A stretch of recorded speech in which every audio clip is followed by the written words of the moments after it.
Welcome to our channel. Today we how to subscribe with Microsoft To Do for task management, beginner guide step by step clearly. Open your web browser and navigate to the Microsoft To Do website. If you don't have an account yet, click on the sign up button to create one. You can sign up using your Microsoft account or create a new one if necessary. Once signed in, you will land on the main dashboard of Microsoft To Do. To create your first task, locate the plus Add a Task button. Click on it to open a text box where you can enter the name of your task. After typing the name, press Enter to save the task. If you want to add due dates or reminders, click on the task you just created. In the Task Details pane, find the option to set a due date. Select the date that works best for you. You can also add a reminder by clicking on the Reminder option. To categorize your tasks, use the My Day feature for daily priorities. To create a list, click on New List in the sidebar. Type the name of your new list and hit Enter to save it.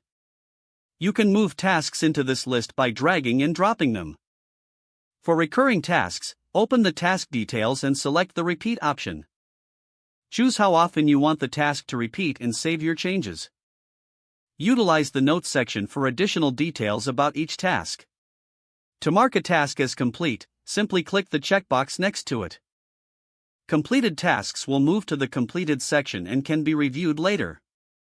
For further organization, explore options like adding tags or priority levels. You can access Microsoft To Do on multiple devices for seamless task management. Download the Microsoft To Do app on your mobile device for on-the-go access. Sync your tasks across platforms by ensuring you are signed into the same Microsoft account.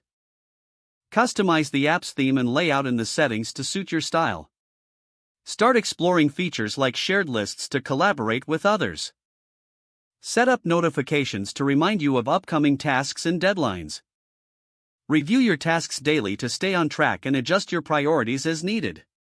Don't forget to like this video and subscribe to our channel for more step-by-step tech guides.